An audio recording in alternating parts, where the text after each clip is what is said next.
Okay, Chair, we're live now. Perfect. Good afternoon, everybody, and welcome to this meeting of Schools Forum.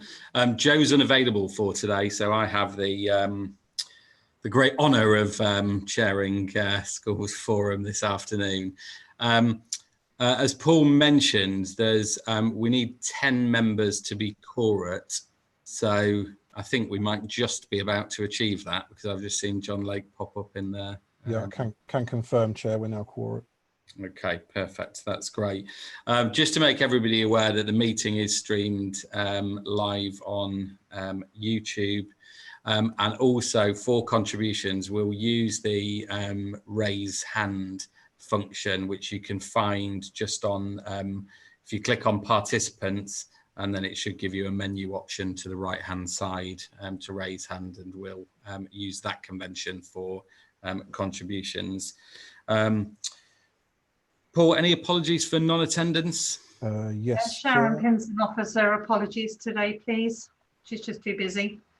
Okay, thank you. I've received apologies from Kath Kitchen, Joe Sanchez-Thompson, Kevin Latham, Lee Hughes, who's substituted by Thomas Hunter, Rob Hardcastle, Ron Whitaker, Siobhan Hearn, Steve Gordon, and also Sharon Muldoon, Deputy Director for Children's Services, and Emily Taylor, Strategic Finance Business Partner. Thank you. And any forum membership changes? None to report, Chair. And does anyone have any declarations of interest?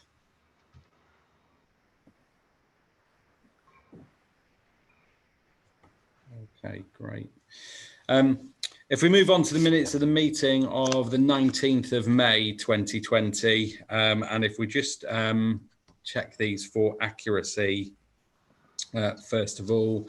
So any points for page 1, page 2,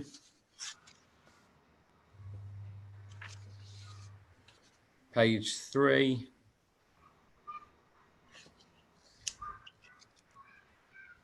page 4, or page 5.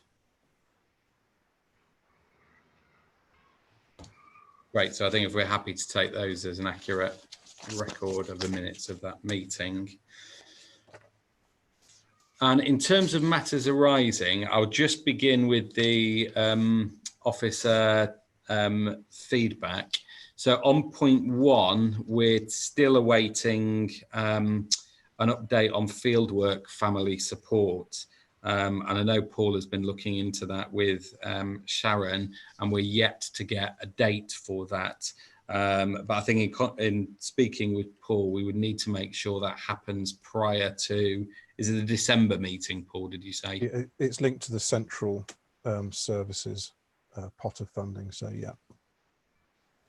And so we will need to ensure that that's there, so that will go as an ongoing matters arising. The second point about DSG budgets and monitoring is probably covered in the update that we're going to get on a separate agenda item for today regarding future Northants and the plans for the 2 unitary authorities. And point 4 there about DFE funding arrangements to do with COVID-19, officers have included the links that I'm sure people have seen to both DFE guidance and then also the Northamptonshire specific guidance towards schools. Are there any other matters arising from the minutes that members would like to mention?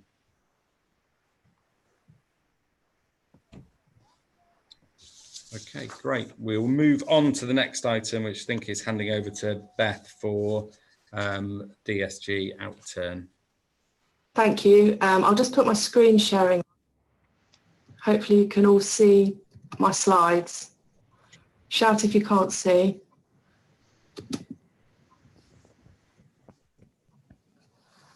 So this outturn position is the school's individuals outturn, but the first slide just summarises the overall position on the DSG that was reported to Cabinet previously. Schools Forum are asked to note this. There aren't any decisions within here. And also this is an indicative view that hasn't been fully audited at this point. It might change slightly. The DSG forecast outturn position for the financial year ending, the wrong year in there. Hang on. I've got people's faces over my slide. Hang on a moment. So the forecast position for the end of March 2020 is an overspend of 3.8 million. I think I might be on the wrong slide, am I? Hang on. There we go. Apologies, I had the wrong slide.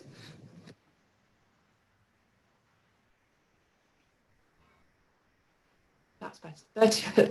The position at the end of 31st of March is 3.4 million against a budget of 603 million.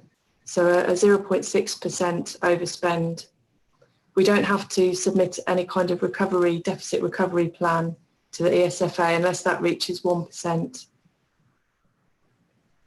This is a favourable position compared to the reported position to Schools Forum in June, which is largely due to the timing of high needs costs.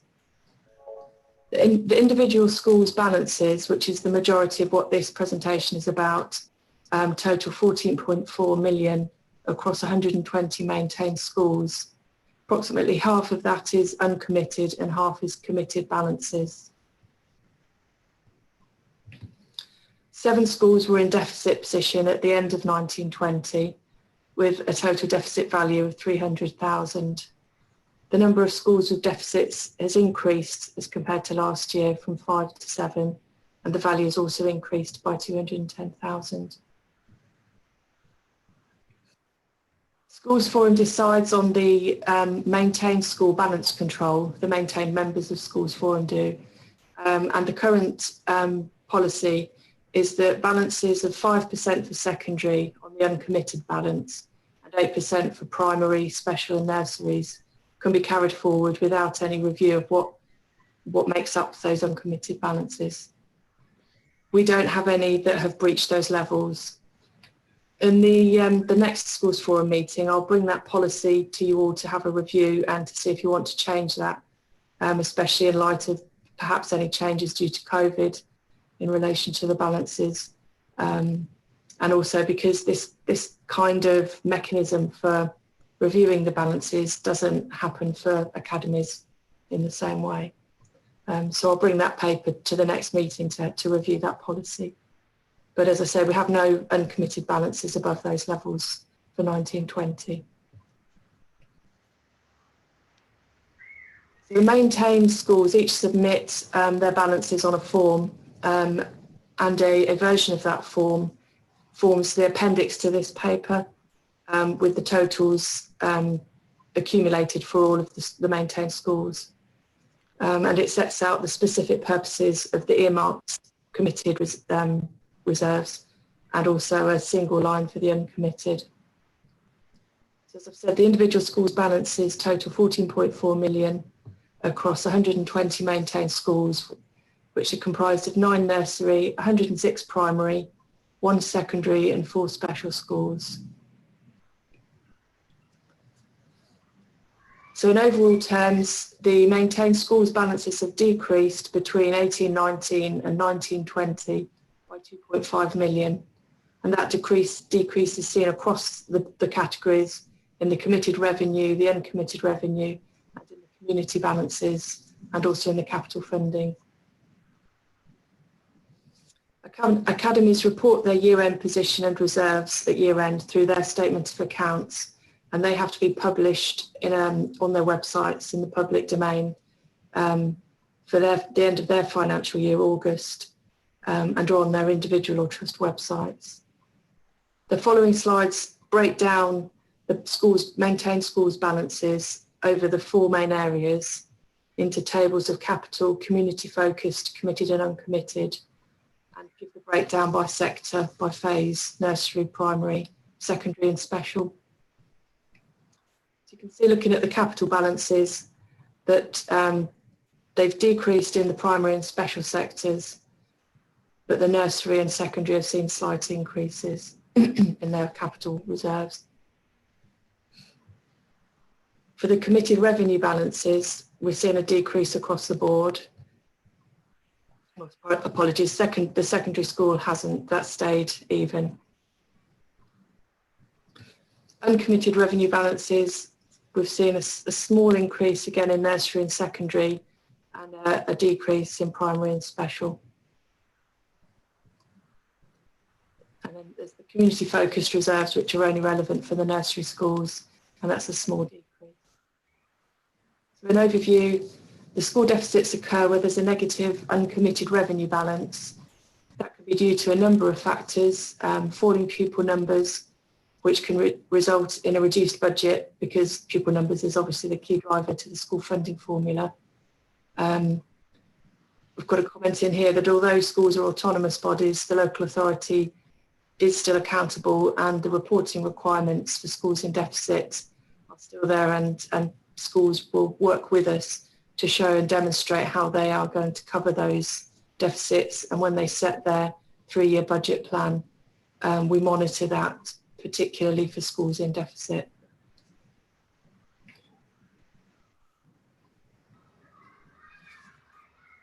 So the number of schools in deficit at the end of 1920 is 7, which represents 6% of maintained schools. The total value of that deficit has increased by 210,000 to 300,000. And the individual school deficits range from 10,000 to 150,000. Of the total of the 7 schools, 2 were also in deficit at the end of 1819, so it demonstrates there's a continued issue there that needs addressing. And the authorities working with those schools.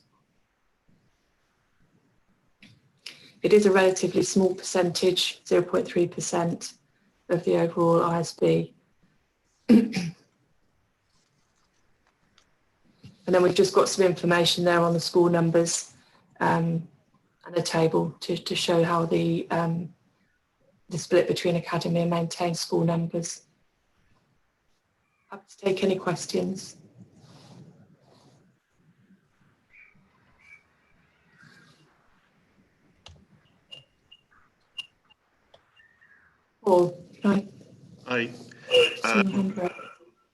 Can I just ask the one question is, when you have a school that's been in deficit, and I appreciate it's just a small handful, do you carry out a review like the DFE SRMA reviews, which are provided, I think they provide them free to the maintained and academy sector, or do you just look at them in-house? We just look at them in-house. Our school's traded team are the first sort of port of call, and they tend to be working with the head teacher and the bursar, and ask initially for their sort of 3-year plan, and they work with them to see if, and would suggest if they needed to restructure, but it's largely led by the school and how they want to get themselves into balance, if it's possible. I mean, often very small primary schools with small numbers of pupils have a bigger struggle with that. Thank you. Peter? Yeah, thank you. Just a quick question from me in terms of definitions. You talked about maintained schools. So do you mean by maintained community, voluntary controlled and voluntary aided in what academies? Yeah, this does include voluntary aided, voluntary controlled and community, yeah. Thank you. Because it's just not academies, yeah. No, of course, because if you're aided, you're still aided by the local authority. Yeah. Yeah. Thank you.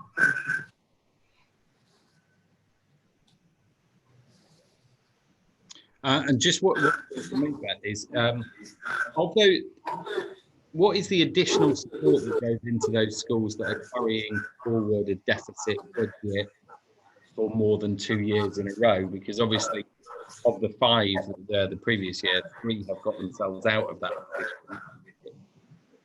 What is the kind of, I suppose, additional support for them for those 2 that haven't managed to achieve that?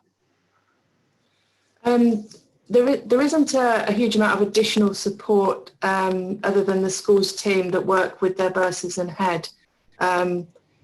If they then need to go, if they identify that they need to go through a redundancy process, they can then apply for support to help with the redundancy costs, which is then wrapped up sort of compared to their 3-year position.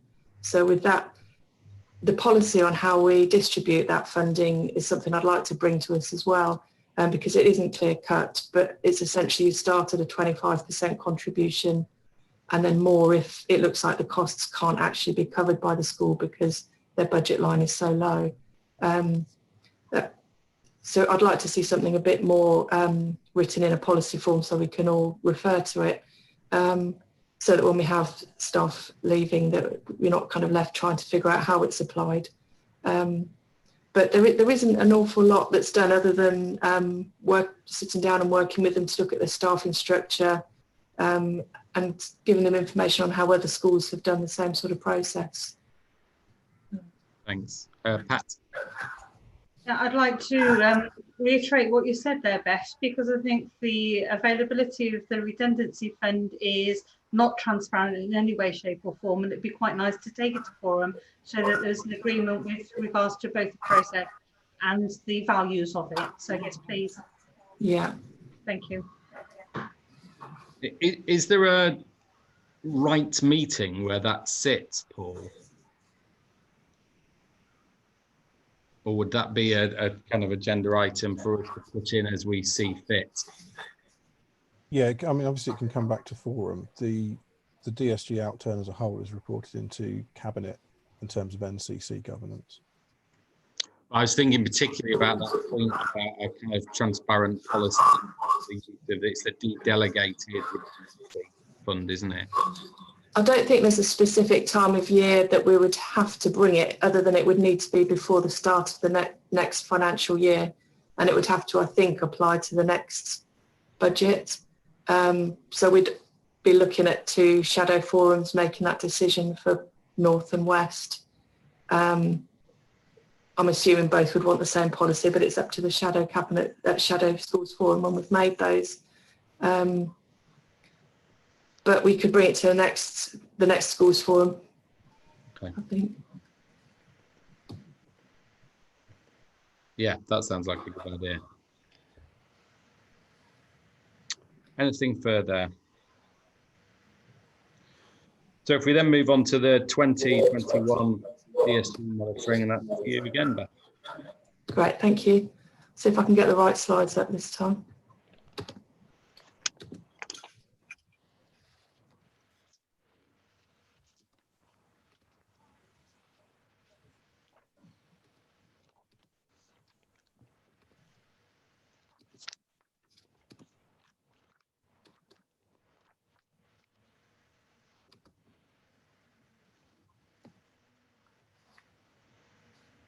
So currently we're predicting a forecast overspend of 3.8 million again against the budget of 235.9 million after the recruitment. So that's net of recruitment. Previously on the schools slide I was quoting the 600 million, which is before recruitment for academies. So on the locally controlled budget, we're predicting an overspend of 1.6 million at this stage. This is due to the high needs block pressures. As we reported in the last schools forum, we've had a significant number of requests for special placements. And I think Gwyn will be able to speak about that more coherently than I can. So all local authorities that have a cumulative deficit of 1% or more are required to submit a recovery plan to the DfE outlining how they'll bring their deficit back into balance within a 3-year time frame. As the 1% calculation is gross of recoupment, we wouldn't be required to submit a recovery plan. But obviously if they continue to escalate, that could be required for 2021-22. Although not required by the DfE, a local recovery plan is being put in place and is detailed under the high needs block section. The outturn variations are shown in Appendix B. I've followed the same format as the prior year's DSG monitoring. So it's the same format that you're familiar with previously. The schools block current forecast is nil variance. There's a small possibility that we'll have a gain within the rates budget for academy converters. It could go either way. There could also be deficits on academy converters that we have to pick up. So they're just based on prior year figures, and it's at the moment I don't have anything to base that on in any detail. The high needs block forecast 3.8 million overspend. 3.3 million of that is in out of county, as we have to, as our special schools are full basically at the moment, and we're having to look at alternative places to place those children. There's a relationship between these two budgets, because SEN unit places and special schools are full, then it drives the cost up in the other lines of the budget. In the last 5 years, we've had a significant increase in the movement between mainstream and special provision for the pupils with EHC plans. In primaries, this has risen from 27% to 52%, and in secondaries, it's moved from 37% to 68%, and it continues to increase by about 4% per annum.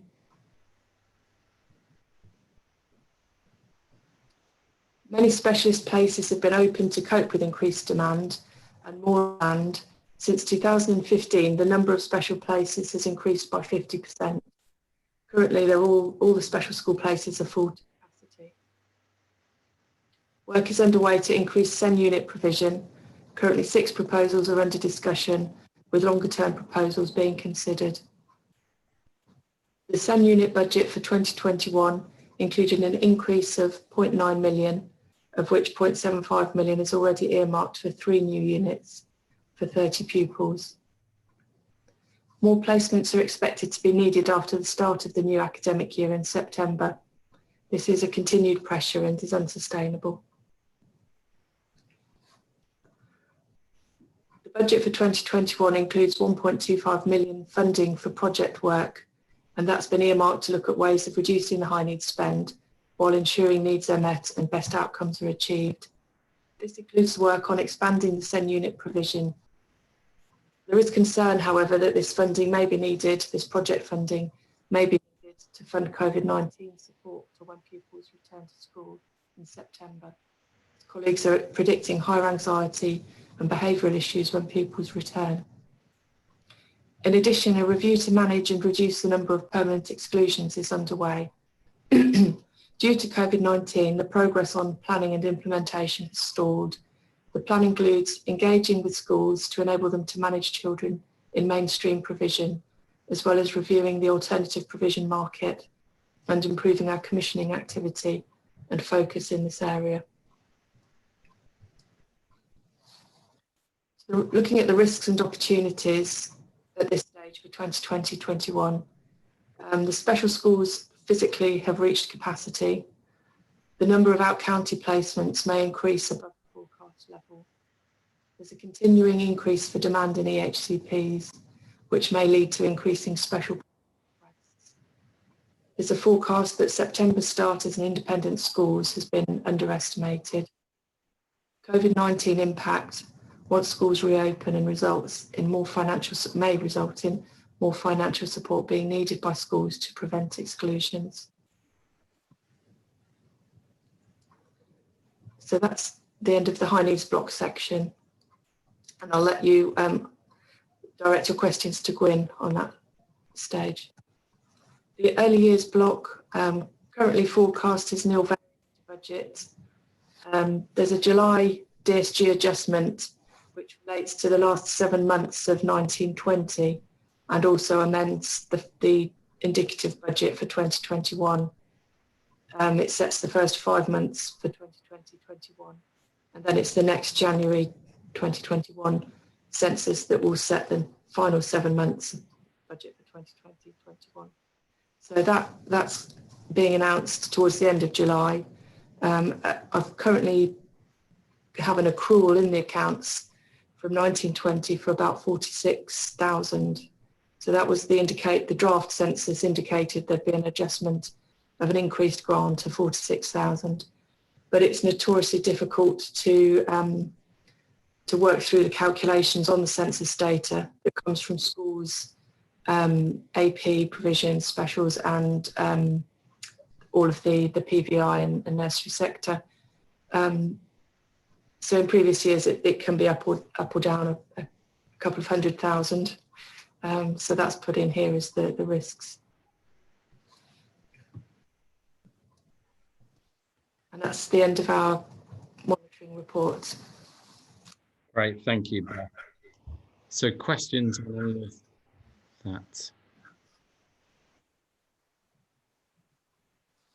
that? Yeah, Vanessa, is that? It is, yes, just a question for Gwyn. We're obviously having to take the opportunity to send our children out of county. Do we know at what point that will be exhausted? No, though some out of county schools are reaching exhaustion. It is more and more difficult to actually place children in independent settings than it's ever been before, because all counties are sending to non-independent settings. So the whole of the send provision market, as it were, is becoming saturated. And do we know at what point that will be? So do we consider it to be 12 months, 24 months? I just wonder at what point we've got no longer a risk, but an issue that we have nowhere to send our children. No, I don't know, because the independent sector are exactly that, and they make their own decisions, and they have much greater flexibility, obviously, to expand if they are able to financially and can do so. In fact, I know of one of the independent settings we do use is thinking of opening a provision within Northamptonshire's borders. So, you know, and they can do that much more flexibly than, as you're aware, the local authority itself can't do anything, and we have to go through the DFE Free School and Academies programme in order to open new provisions. So where there's a market, you know, the independent sector will try and fill it if they can, but they are themselves becoming saturated. It's you know, it's a position, because the whole country is in the same position, and more children are requesting that they have that highly specialist provision. And so that's, you know, it's a systemic problem. We've got to go back right to the beginning. In fact, government's got to go back right to the beginning to actually work out why we've got into this situation, really. And absolutely locally we will be doing that. But we need some national help on that as well. And unfortunately, there are some young people in our county who we just cannot find provision for. That we have tried all our provisions, all the independents we know in, you know, reasonable distance, and to a certain extent, occasionally, it's sometimes residential settings as well. And every single one of them says no. Luckily, there's not many children like that, but every year there's probably one that is that difficult. And I mean, obviously, we then put in alternative provisions and things while we are still looking. They're not left with nothing, but finding suitable provisions is becoming more and more difficult. Thank you. Thanks, Mike. Hi, I'm just a little bit, once again, high needs is clearly the pressures are going up. The money is not there. You are putting in place a plan to manage those pressures, but basically you've got a fixed pot of money and an increasing number of people. Does that naturally relate to, you know, a lower amount of money per pupil, which in a sense drives the impact within the local authority then, because like you say, you can't control the prices of the independent sector. So it's just that conundrum that we've got between, you know, an increasing number of children going into, say, special schools, which leads to increasing, as you put it here, you know, special school budgets, but also out of county. So I'm worried about what the thinking is around the control measures to reduce the overspend. You're right, we're in an impossible position in one way, because it's a completely needs-led budget. And as the needs increase, but the budget doesn't, then it means that per pupil there's less money to go round. However, because of the way the SEND system is organised, that there are rights and of tribunal, etc., that parents can go to, and others can make decisions for us that we then have to fund. So, you know, it's actually a very, very difficult position, which is why we've got to go back. And I will bring a paper. It's going to SLT tomorrow, and then I will share it with you all. I mean, I can probably send in between meetings if you would like to, but discuss it at the next meeting, where it shows that in Northamptonshire particularly, the pressure on the special schools or specialist placements is much greater than both our statistical neighbours, national and our regional colleagues. The rate of EHC plans in mainstream schools are plummeting compared to our other colleagues, and we need to understand why that is. I'm not judging it, I'm just saying that's the situation which adds to our pressures, and we need to understand why that is. So we need a piece of work to actually fully understand why we're in the position we're in, as well as obviously trying to manage it and keep within our financial controls. Gwyn, one thing I was just going to ask is about, I'm probably going to get the name of this wrong, but was it called the Mastodon software or system that was going to be introduced to look at, I can't quite remember whether that's about sufficiency or about kind of resource deployment. Yeah, that is about sufficiency. Yes, so you've agreed that we can purchase it, but what that, so that is, so they need to do a lot of modelling to start with before we can then start looking at any impacts. So that'll take a little while for all of that to come through, but then we'll get a view on what they're, you know, we have an idea of what our sufficiency needs to look like for the next 5 years, and that's what we're hoping that they will be able to give us hopefully a more detailed or confirm our view, so we then have a good plan for moving forward. And is there a timescale for when do we think that we're likely to kind of, I don't know what format that comes in, whether that's a report, and is it Schools Forum that would see that? Where does that go?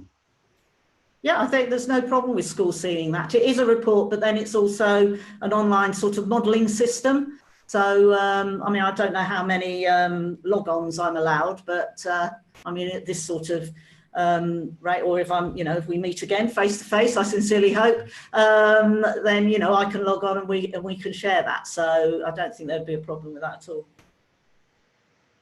Great. And just one final thing was about, I think kind of just prior to lockdown, there were plans in place for working parties, both around permanent exclusions and attempt to reduce those, and was the other one around SEND and high needs block funding, and where we see that going in the autumn term. Is there a way of those turning into kind of virtual working parties rather than physical ones? Right, well, what's going to happen, which sort of joins the two together in an extent, that the work around social, emotional and mental health and a new strategy for the county.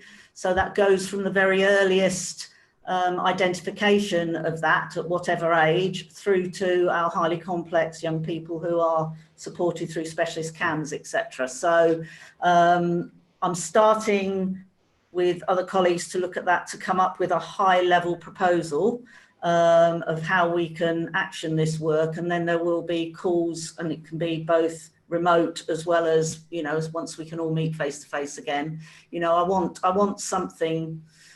I mean, I'm hoping to run some pilots so we can start at least analysing and maybe having some quick fixes. And I will work with schools to do that, as well as, you know, obviously building a strategy. As a county, we've been successful to win a bid with NHS England for community mental health in schools, and that's a project which is just about to get off the ground, and we will be working with a secondary school and feeder primary schools to set up that project in one area of the county. But there's opportunities for other pilots that we've put bids in, and if they come to fruition, I think we can have some good models that around the county to look at different ways of supporting those youngsters. So, I mean, and social, emotional and mental health covers such a wide, broad spectrum of needs.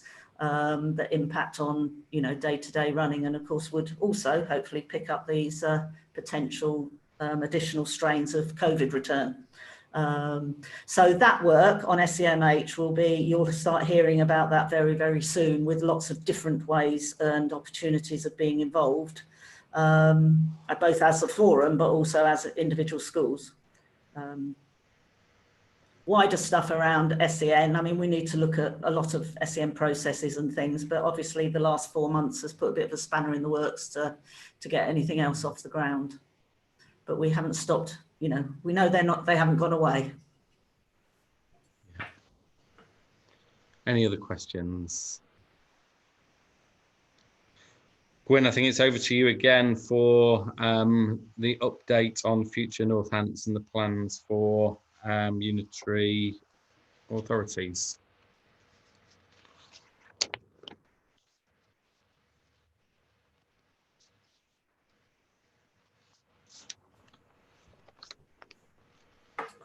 Right, fab.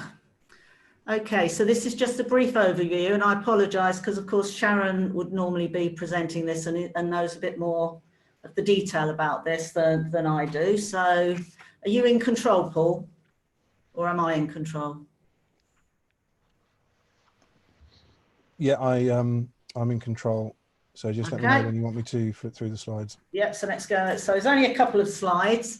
So the work around education and the local government reform has been delayed because of COVID, not surprisingly, I suppose. But the activity has now been reviewed. The project plan has been updated.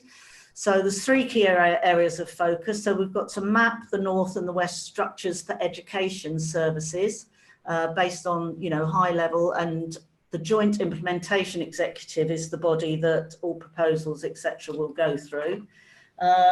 We are creating proposed organisational structures and looking at associated budgets. Sorry, I've got to get me a printed copy as well because people's wonderful faces are in the, yes. So associated budgets and work plans for the transition. So all of this is ongoing right now.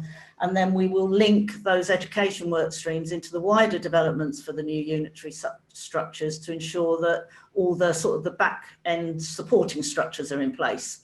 Because the, you know, the new authorities would need all the, you know, the HR and all of that stuff as well. So there's other project plans around those. So the next stage is to create these blueprints for the service and get that signed off through this Joint Implementation Executive.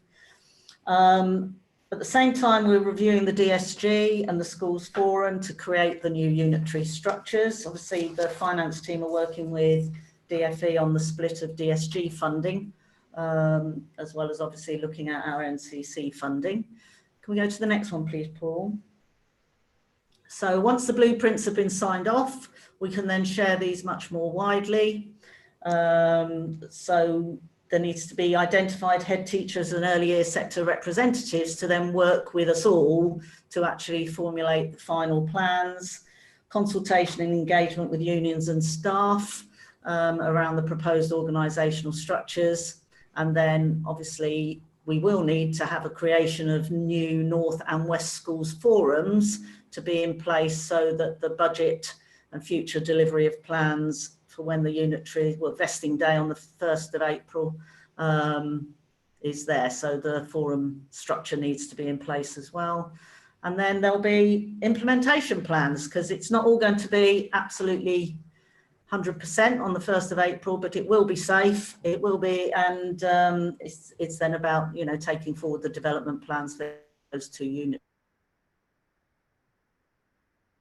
So I will try and answer questions if anyone has any, but I will probably need to take most of them back, but I'm happy to answer questions if anyone's got any.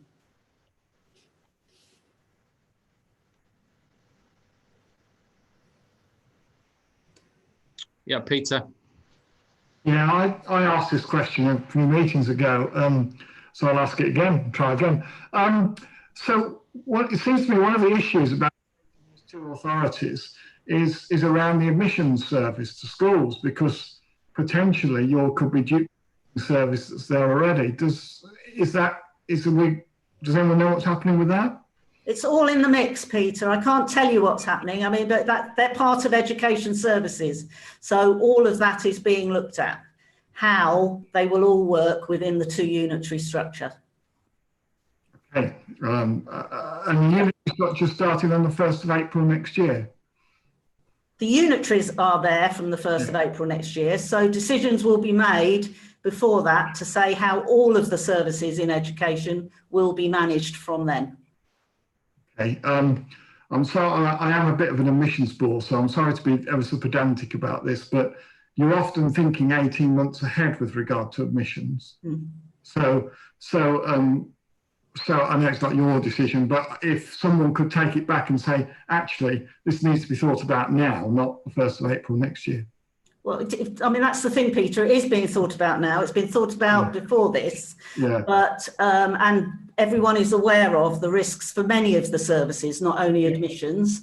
There's risks and benefits for everything. So all of that is in the mix, but I can't actually give any detail. That's fine. Yeah. Thank you. Thank you. That's helpful. Thank you. Yeah, Councillor Baker, did you have?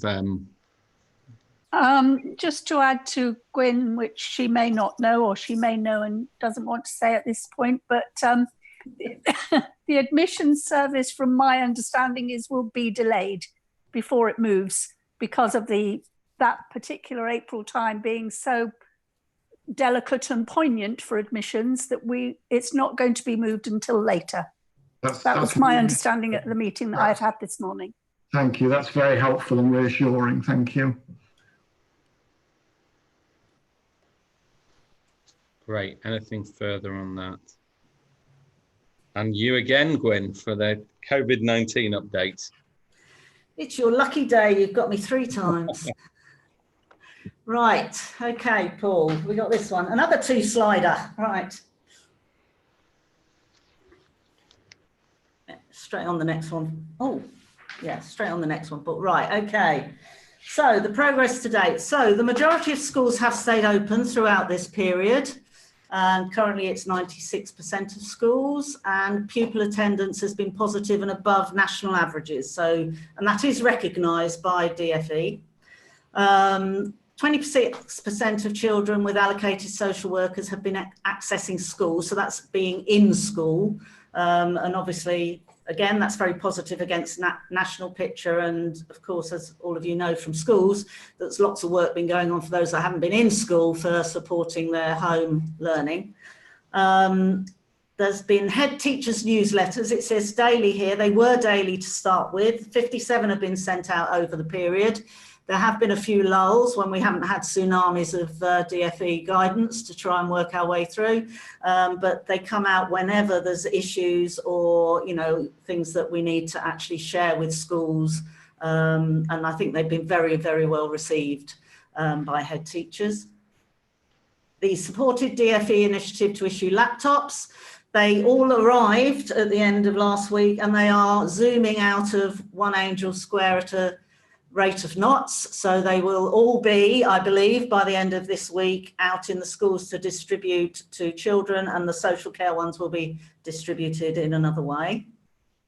So we've been liaising with sectors. We've had calls to academies, we've had calls with and Zoom meetings with mainstreams. I've done the same with special schools, and this, you know, the ongoing individual support.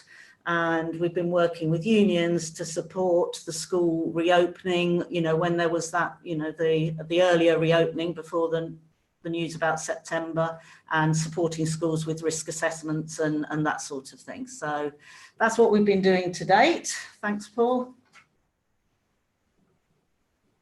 So in preparation for September, one of the big things, of course, is transport for all of this. And it really is, you know, a bit of a logistical nightmare. I'm pleased I don't actually work in that department, bless them. So, but obviously we are working closely with them and their plans, and schools need to work closely with them to talk about transport bubbles and all of that. All good new vocabulary we now know. Risk assessment templates are being, obviously schools are going through them. One is being issued, I think it's in the head teacher's letter today, a draft one that's come from our health and safety team, just for schools to have a look at and check against their own, or to use if they, you know, if they'd like to. So it hopefully is, you know, it is compliant with all the new guidance. We have supported schools to access PPE already, and we will continue to do so where there is a need for that. We continue, there's more extraordinary meetings with the union's employee consultation forum to ensure that they are fully up to date and information is shared with them. And we actively seek feedback from head teachers to support us on issues and developments and to share information that's going around. I think in the head teacher's letter today or tomorrow, in fact, the United Learning, I think it is, it's have issued a range of good practice sort of guides for primary and secondary schools in preparing for September. And just the quick whiz through, I had a look, I saw that our very own Northampton Academy has got an example of what they're doing to prepare as part of that. So, you know, a lot of information is being shared from DFE and others, and we send that out for schools at least to know, you know, where they can have a look and find information they might find useful. So, and finally, as Sharon says, we want to acknowledge and thank all the staff that have been working in the school system, supporting our children and young people in Northamptonshire through all of this. And we know that everyone will continue to do so. And I think that's it, Paul, isn't it? As far as the slides are concerned. Thank you. Does anybody have any questions or comments?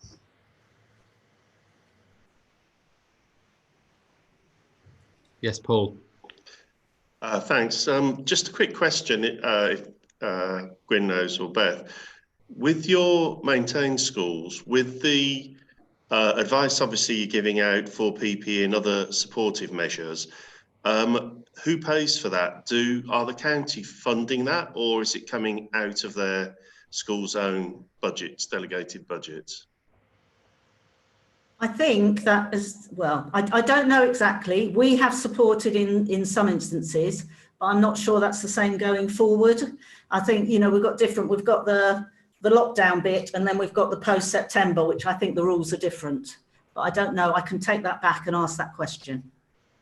Okay, thanks. Peter? Yeah, sorry, me again. First of all, could I say thank you to the central team. I know from speaking to a number of our schools, they've really appreciated the support that's been given and the information that's been given out. So thank you very much. Just wanted to raise a sort of little minor issue for you to take back, really. One of our voluntary aided schools approached the local authority for them to have a look at their risk assessment, a new head teacher. We were told that local authority didn't look at voluntary aided schools. I was quite surprised about that because it's not an academy, so we had to sort out some independent advice for them. But I would have expected the local authority to have supported voluntary aided schools, given that they're aided by the local authority. Thanks, Peter. I'm surprised by that as well. So I don't know if you want to email me separately and let me know, and then I can investigate. Sure, certainly, thank you. John? Thank you. Gwyn, yeah, just to repeat what Peter said, thank you to the central team for everything they've done. However, just a little bit of gripe with my governor hat on. I know it's been really difficult, you know, for the central team, but as far as engagement, as a governor, I've had no engagement at all from the local authority. And given that governing bodies have such a responsibility, certainly to reopen schools, I'm a little bit surprised about that. So if you could take that back, just to kind of learn the lessons from that, I'd be really grateful. I'll take that back, John. Thank Definitely. you. Vanessa? Yes, if I may, and I'm not quite sure I'm asking this in the right section of the meeting, but so excuse me. The funding that's been committed by the Education Secretary, so the £1 billion, where does that go? Will that go into the DSG, or does that go straight to schools? Is that the tutoring billion? Yeah. I don't think that comes into local authority at all. That's going to tutoring agencies, I believe. Beth, do you know? No, I haven't seen any mechanism or information around it yet. No. Okay, but it's right to assume it's not coming into the DSG and by a central team. Yeah, no, not as far. No, as far as I'm aware, it's going direct to tutoring organisations who will then work with schools. I think. Okay. Oh, sorry. Yes. I was going to say, just my understanding on that, and this may be correct or incorrect, is that 350 million is going directly to tutoring organisations, and that schools will then be able to liaise with them directly, and that the other 650 million will be paid as a one-off grant to schools on a per pupil basis.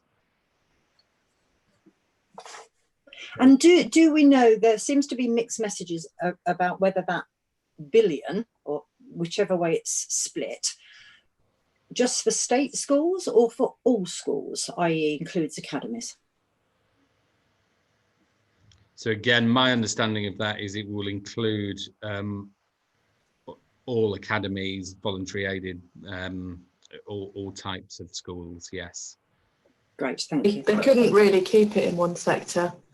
They'd have to spread it across. And I imagine if it is a grant that's coming in, we'll get the grant for the maintained schools, and the grant that goes to academies will be direct from the SFA. That's how it usually works. Thank you. Yeah, I was surprised when somebody commented that they didn't think it included academies, which just didn't seem very fair at all. So thank you, Beth. Yeah, I'm fairly sure it does. And probably the other point to mention is for secondary schools is the DFA also announced that they would not be paying the Year 7 catch-up grant this year as well. So yeah, one would hope the 650 million will be over and above the amount that secondary schools would have achieved under the Year 7 catch-up grant, but there is a takeaway as well as an addition to funding. Thank you.